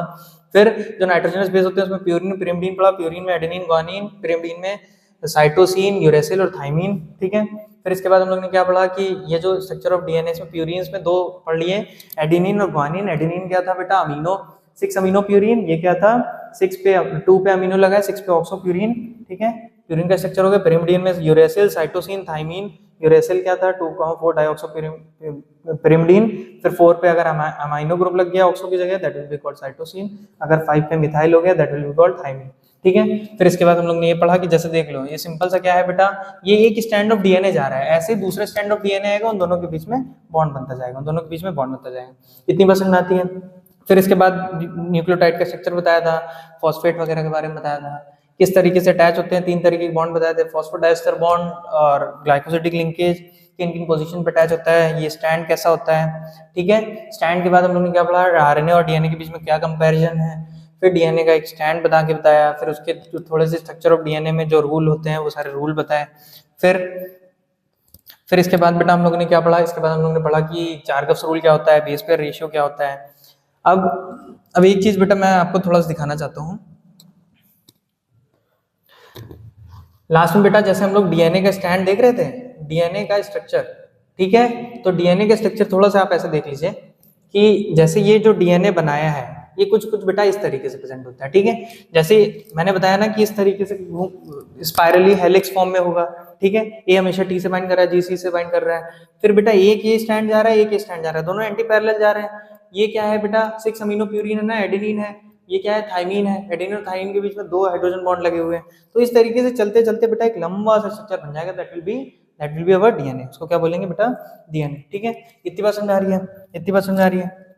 तो कुल मिला के यही सारी चीजें थी इस चैप्टर में। तो प्लीज ये चैप्टर आपने जो भी देखा है इसको थोड़ा सा अगर आपको कहीं नहीं समझ में आया है तो आप रिवाइज कर लीजिएगा, उसको वो दोबारा से वीडियो चला के देख लीजिएगा। इसके अलावा जो भी पढ़ाया गया है इसको घर पे एक बार प्रैक्टिस करेंगे, हाथ से बना के देखेंगे प्यूरिन पिरिमिडीन्स के स्ट्रक्चर और किस तरीके से अटैच्ड है, तो डेफिनेटली आपको फायदा होगा। तो कमेंट पे लिखिएगा कि क्या क्या इंप्रूवमेंट किया जा सकता है। इसके अलावा जितनी भी चीज़ें हैं उन सबको बार बार प्रैक्टिस करेंगे। तो ये चैप्टर आपके नीट के लिए तो बहुत इंपॉर्टेंट टॉपिक है। इसके अलावा जेईई में भी कुछ क्वेश्चंस बायोमोलिक्यूल्स में पूछे जाते हैं, बोर्ड के लिए भी बहुत इंपॉर्टेंट है। Thank you, have a nice day.